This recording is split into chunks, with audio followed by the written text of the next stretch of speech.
Hey guys, what's going on? It's Karl here, back with another revisited episode. I know this has taken almost forever to get to, but it is finally my review of the Galaxy Note 8. I've used this now for 2 months, and we've seen pretty much every major flagship on the Android side come out for this year, so I think it's pretty fair to say this is still one of my favorite devices to date. And even at 2 months later with releases like the Pixel 2 XL, I still think the Galaxy Note 8 still holds its very own and will still be one of the best options that you can grab in 2017 as we are approaching Christmas.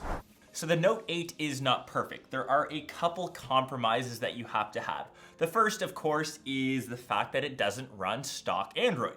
Unlike the Pixel 2, which has Oreo 8.0, we still have Android skin over top. It is getting slightly better. You can always stick a stock launcher on it. Not to mention, it also has Bixby as its assistant.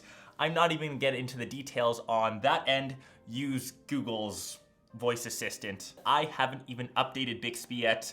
That means I can't even use it because I don't. I just use Google. The second thing, of course, is the price, which I get it. It's $1,000. It's a lot for a smartphone, but the Pixel 2 XL is close to that price. You are paying a ton of money for smartphones now.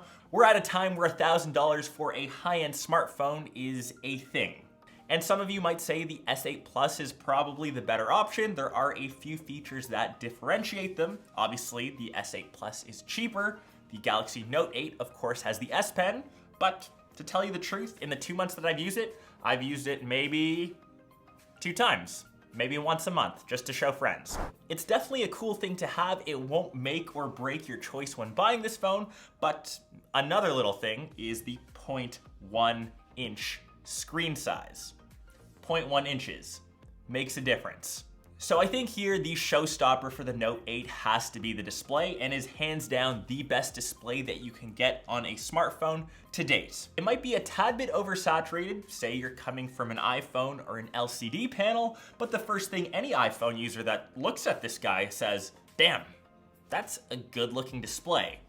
And they're not lying, it's awesome.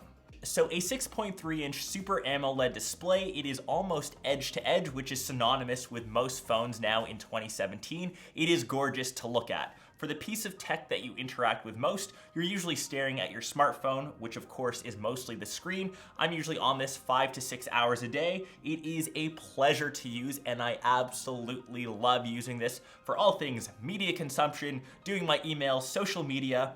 It is just sexy to look at. The premium design extends to the back, of course, and just like all Samsung phones, it is made out of glass, which is very nice looking right out of the box, but tends to pick up fingerprints and some scratches, which mine definitely has over the past 2 months. I've chosen to wrap mine in a skin. This one, of course, from D brand, completes the all white look that I've got going here in the studio. Check them out. I will leave their link down below.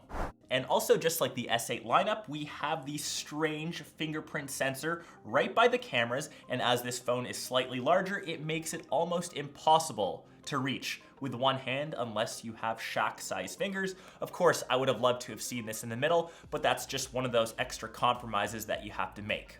The camera, when I initially used it, was the best camera on a smartphone. I think that's been overshadowed now slightly by the Pixel 2 XL. Don't get me wrong, this is still one of the best in the industry. Images are super sharp, dynamic range is great, especially color reproduction, how this thing handles reds and oranges. It's still probably the second favorite camera that I've used on a smartphone, which is definitely no slouch, and we'll of course compare this to the iPhone 10. Battery life is definitely something to consider, as last year's epidemic of the exploding Note 7s. This year, they kind of went with a smaller battery, 3,300 milliamps, and it's actually smaller than the one found on the S8 Plus. So for me, it's fine. Just don't expect it to last a day and a half or 2 days, especially if you're on it all the time. And in the end, the Galaxy Note 8 is still one of the best phones that you can grab this year. You need to decide if you want the performance of a good camera. If that's the most important feature, grab the Pixel 2. The display over on the Note 8 is hands down better, so if you're always on your phone playing games, watching video, lean over to that side. It also has an added bonus of keeping the 3.5mm headphone jack. that could be your deciding factor. It's got these tiny extra things.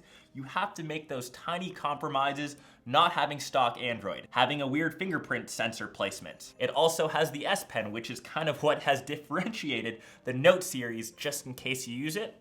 That's another reason why to grab it. I think you kind of get it. My favorite Samsung device to date, and I'm kind of glad to see that they've recovered from the explodingness of the Note 7 from last year. Of course, I leave a link down below in case you're interested, and I will try to grab a unit to give away to one of you peeps. Want to see that happen? Smash that like button, sub to the channel, leave a comment down below why you would grab the Note 8.